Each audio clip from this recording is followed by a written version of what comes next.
Desde hace siglos, el Vaticano se levanta como un símbolo de fe, devoción y misterio.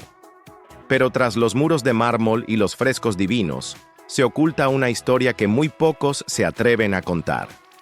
Porque detrás del incienso y las oraciones, detrás de los altares y las bendiciones, existe una maquinaria que transformó la espiritualidad en poder, y el poder en dinero. Hoy te contaré cómo nació la fortuna más enigmática del planeta, cómo la iglesia que predicaba humildad terminó convirtiéndose en uno de los imperios financieros más antiguos y duraderos de la historia humana. No es una historia de fe, es una historia de poder, dinero y control. El Vaticano, un estado diminuto de menos de medio kilómetro cuadrado, pero con un poder que ha influido en reyes, naciones y banqueros durante más de 1000 años. Sus tesoros rivalizan con los de imperios enteros, obras de arte invaluables, propiedades por todo el mundo y un banco, el Instituto para las Obras de Religión, tan hermético que ni los propios cardenales saben todo lo que ocurre dentro. Pero esa riqueza no cayó del cielo. Fue construida. Y como toda gran fortuna, sus cimientos se hunden en los rincones más oscuros de la historia. Para entenderlo, vamos al año 313 después de Cristo, cuando el emperador Constantino promulgó el Edicto de Milán, legalizando el cristianismo. Aquel día, la fe que había sido perseguida por siglos se convirtió en la religión del imperio, y con la legitimidad llegó el dinero.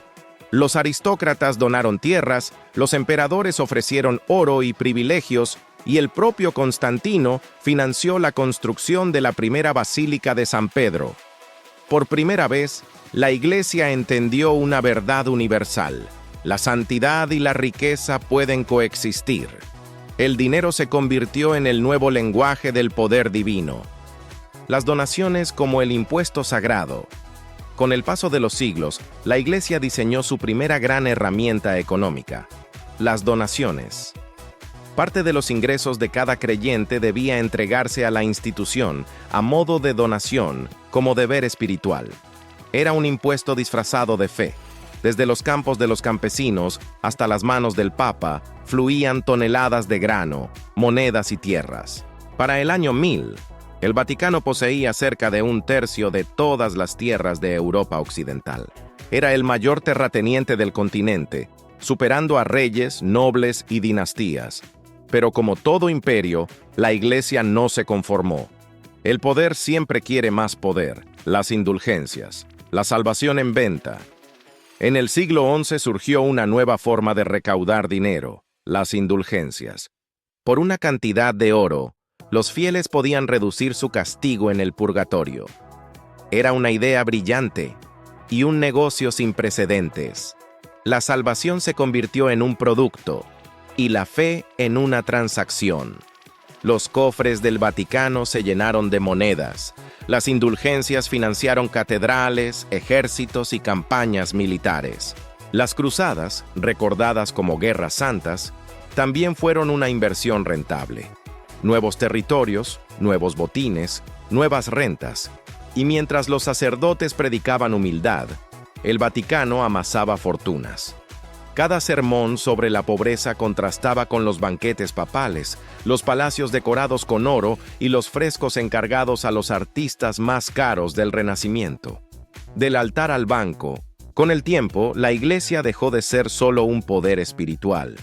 Se convirtió en una potencia financiera. Durante el Renacimiento, los papas eran príncipes, banqueros y mecenas. Financiaban guerras, palacios y arte con dinero sagrado. La construcción de la nueva Basílica de San Pedro fue el símbolo máximo de esta ambición. Para financiarla, el Vaticano intensificó la venta de indulgencias. Enviados del Vaticano como Johann Tetzel recorrían Europa prometiendo: tan pronto como suena una moneda en el cofre, el alma del purgatorio surge. Era una campaña de marketing religioso, y funcionó, hasta que un monje alemán decidió rebelarse.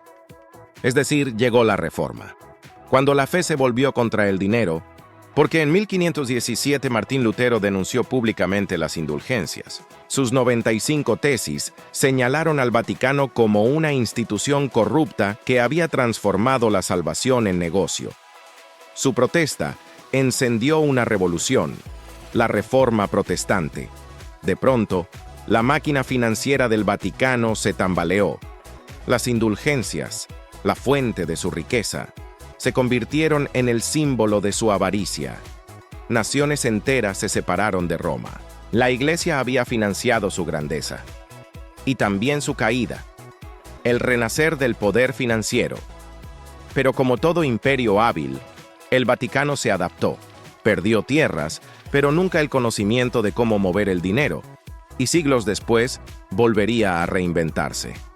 En 1870, la unificación italiana le arrebató los estados pontificios, su fuente principal de ingresos.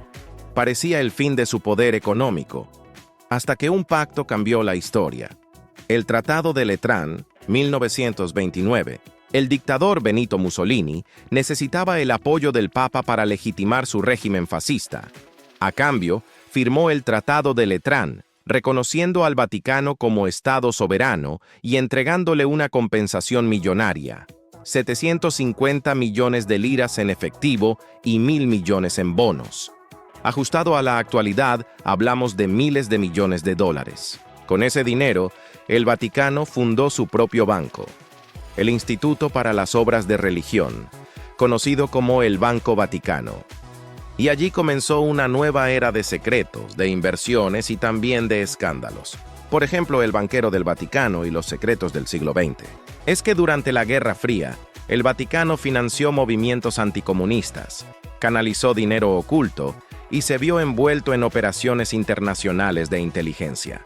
En los años 80, el escándalo del Banco Ambrosiano reveló la magnitud del sistema, miles de millones desaparecidos, corrupción y un cadáver colgado bajo un puente en Londres. Roberto Calvi, el banquero del Vaticano.